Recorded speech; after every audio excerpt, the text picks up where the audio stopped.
Hey guys, tonight I want to talk to you about something that I'm not even sure if I'm allowed to show you, but I wish that I could show you all of the details of this. Ryan, I have no idea if what I'm about to do is even allowed, so hopefully you can check into that. I assume it's fine. Well, we're getting sued.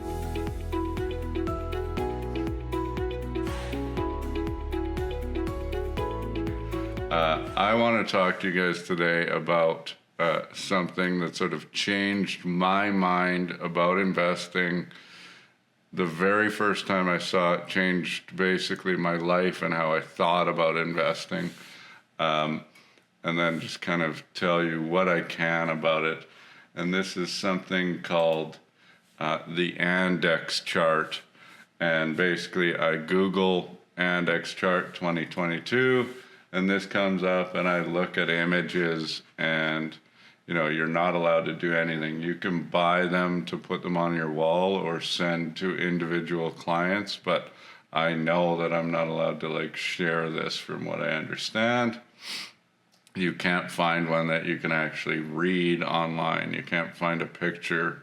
I mean, at least me with my limited, web browsing skills. But I did take a picture of a snip off of that and blew it up to kind of talk to you guys about some of the things that I know they're talking about here, and then the only thing that really matters. So there's a whole bunch of lines, obviously. It starts with $100 in most cases. I don't know, that kind of looks like a 50 to me. But anyways, it says starting with this, way back in the day, probably the 20s, moving all the way up. And if you look at this blue line, that is always telling you that you want to be investing in the stock market as a whole. And then each one going down will be sort of different risk tolerances. So this might be like an aggressive portfolio, and then you'll go down, and this might be like a balanced portfolio, and so on and so forth. This slight one going up and down, that's probably bonds, or maybe this red one. And I know that this orange one here is GICs. I could actually make that out. And then here, this gray part in here is generally, I'm pretty sure, somebody can correct me if I'm wrong, I think this is inflation here. So you're looking at how much did all of these investments outperform inflation. I believe what's going on here is booms and busts. Right here with the red and blue, that's showing you who was the president in the United States and who was the prime minister in Canada and which party they were part of.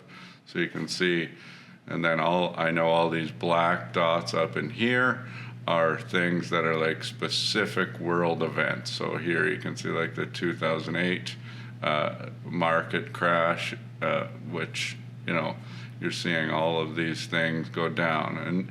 And what you notice here is all of the lines kind of go up and down sort of in the same ratio. However, the blue always wins no matter what is going on.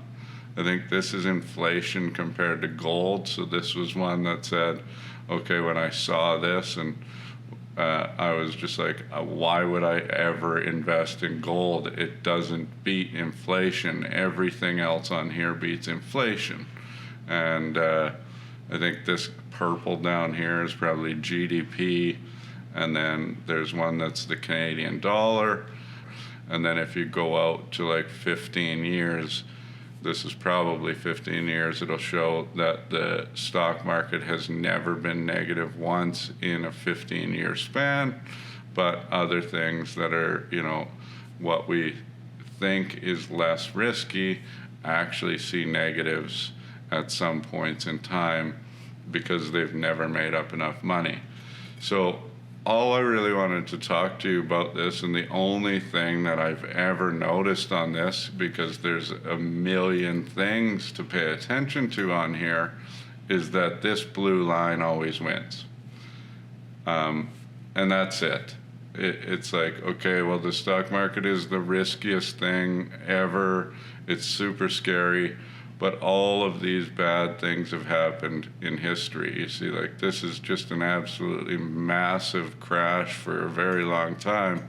But then every time after you get over one of these humps, it comes back up.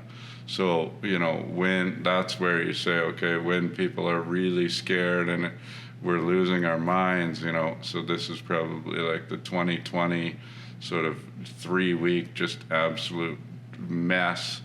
But, this one could be a shorter hump at some point in time.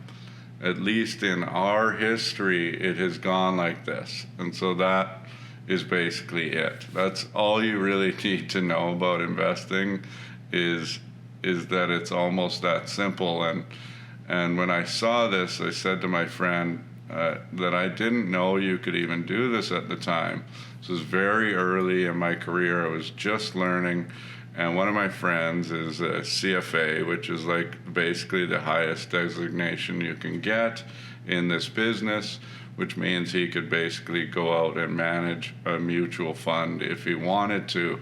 And I always called him to talk to him about like investments, because we were like learning sort of the mutual fund world and financial planning, and I didn't know a whole ton about investments. And I just texted him and I said, why wouldn't I just invest into the index? Because it wins every single one every time on these charts when we're selling, funds that are going to be somewhere down in here, which is mostly a loss because they might not be completely invested in the index. Plus there's a lot of fees involved in them and so on and so forth. And he just responded, exactly. And that's it. This is a guy that's more knowledgeable about investing than anybody I know, like, in my life. I know a couple other CFAs, but this guy's been doing it for longer. He's one of, the biggest wealth managers in Edmonton. He manages hundreds of millions of dollars, and that's all he said when I asked him. And it's as simple as that if you look at this. And that's why when I talk about financial planning and then you always have to sell on investments, unfortunately, I don't know what's going to happen, but that's what this information says. It's kind of as simple as that. So, you keep your costs low, you invest in ETFs that track indexes. You should diversify. This isn't super diversified, and you have to stay patient. I know it's very hard, so I hope that you can watch something like this and it can help a little bit. Anyways, if you haven't, please like and subscribe, and we'll talk to you guys soon. Cheers.